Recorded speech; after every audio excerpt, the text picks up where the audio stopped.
ओम नमः शिवाय। जय श्री राम। साथियों, मैं देव सरकार आज आपको लक, भाग्य, किस्मत और मेहनत का खेल समझाता हूँ। यूट्यूब के ऊपर, अन्य सोशल मीडिया प्लेटफॉर्म के ऊपर आपने बहुत सारे धर्म गुरुओं को सुना होगा, बहुत सारे मोटिवेशनल स्पीकर्स को सुना होगा, बहुत सारे दार्शनिक को सुना होगा, बहुत सारे इसके विषय में आपने ग्रंथ पढ़े होंगे, पत्र पत्रिकाएं पढ़ी होंगी, लेख पढ़े होंगे या व्यक्तिगत मान्यताएं पढ़ी होंगी, टिप्पणियां पढ़ी होंगी। साथियों, एक ही शब्द के बारे में अनेक अनेक अर्थ निकाल करके, व्यक्तिगत टिप्पणियां निकाल करके आपको भ्रमित करने का प्रयास किया जाता है।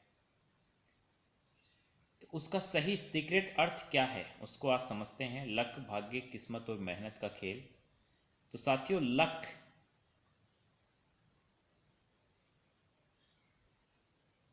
आप जैसे सुनते हैं कि ये तो लक्की है, तो साथियों लक का अर्थ होता है सही समय पे, सही व्यक्ति के साथ, सही स्थान पे होना।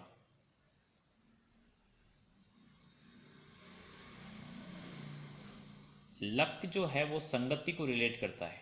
देखिए, जीवन बनता है स्वाध्याय से, जन्म से और रूप से, गुण से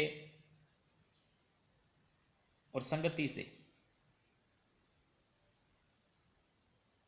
तो आपका जो लक है वो आपकी संगति को रिप्रेजेंट करता है। आप जिन लोगों के साथ बैठते हैं उनके जैसे ही हो जाते हैं।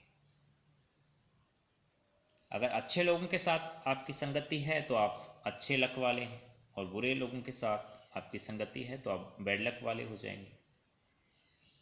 तो लक तो साथियों ये है, इसलिए अगर आपको लक अच्छा रखना है तो अच्छे लोगों के साथ बैठिए उठिए, अच्छे लोगों के साथ गपशप करिए, अच्छे लोगों के साथ रहिए।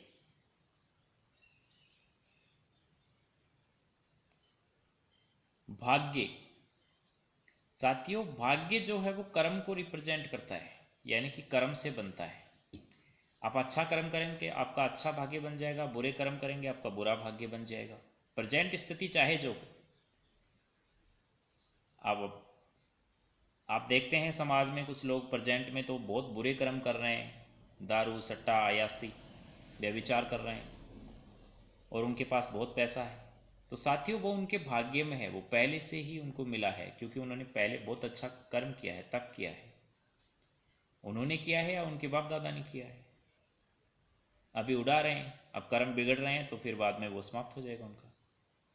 तो भाग्य है वो कर्म से बनता है। कोई बात नहीं, अगर आपका अच्छा भाग्य नहीं है तो आप अच्छे कर्म करिए, आपका भाग्य अच्छा बन जाएगा।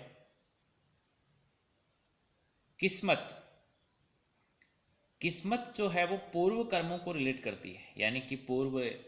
साथियों आप ये तो मानते हैं कि हमारे सनातन के अनुसार जीव वो है वो 84 योनियों में भटकता रहता है, एक योनि से दूसरी योनि में इस तरह स्थानांतरण करता रहता है। जिस प्रकार से हम गीता में भगवान कहते हैं कि पुराने कपड़ों को बदल करके नए कपड़े धारण करते हैं, उसी प्रकार से तो किस्मत है वो पूर्व कर्मों से मिलती है। जैसे आप किसी ऐसे व्यक्ति को जानते हैं, उसने कोई खास पढ़ाई नहीं की, खास कुछ किया नहीं, कोई मेहनत भी करता नहीं है, लेकिन बहुत अच्छा जीवन जी रहा है, तो वो उसके पूर्व जन्मों का कर्म है, उसकी किस्मत है, वो उसको किस्मत से मिला है। जैसे अच्छे माता पिता के घर में आपका जन्म हो गया, अमीर खानदान में आपका जन्म हो गया, ये आपकी किस्मत है, पूर्व कर्मों से आपको मिला है।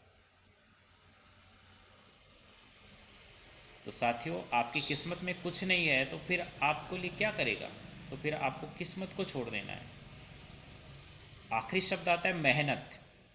अब साथियों मेहनत तो वो है जिसके भाग्य में भी कुछ नहीं है, जिसकी किस्मत में भी कुछ नहीं है, और जिसका लक भी अच्छा नहीं है, वो भी अगर अपना भाग्य बनाना चाहता है, अपना लक बनाना चाहता है, अपनी किस्मत खुद लिखना चाहता है, तो उसको साथियों मेहनत करनी पड़ती है। ये मेहनत सब पे भारी है। इसलिए आपकी प्रेजेंट स्थिति चाहे जो हो, यानी कि आपकी संगति भी ठीक नहीं है तो आप उसको सुधारिए, आपका लक अच्छा हो जाएगा। आपके भाग्य अच्छा नहीं है तो अच्छे कर्म करिए, आपका भाग्य भी अच्छा होने लग जाएगा। अब आपके किस्मत अच्छी नहीं है, यानी कि किस्मत में कुछ अच्छा लिखा नहीं है, कुछ अच्छा जीवन शैली है नहीं, आपकी जन्म से कुछ मिला नहीं है, तो अब अच्छे कर्म करिए, ताकि आपके आने वाली पीढ़ियों की किस्मत अच्छी हो। खूब मेहनत करिए साथियों। देखो, युद्ध आपका है, आपको ही करना पड़ेगा।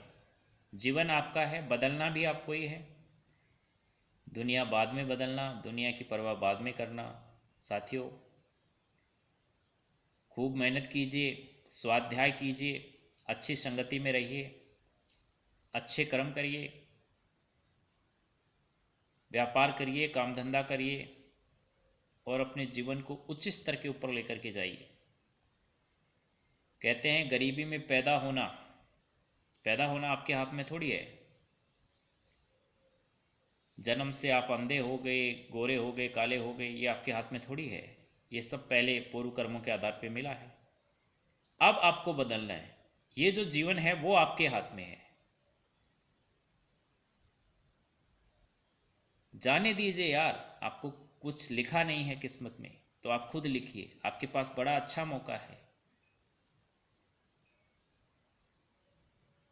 खुद को साबित कीजिए, खुद को साबित करने का अच्छा मौका है।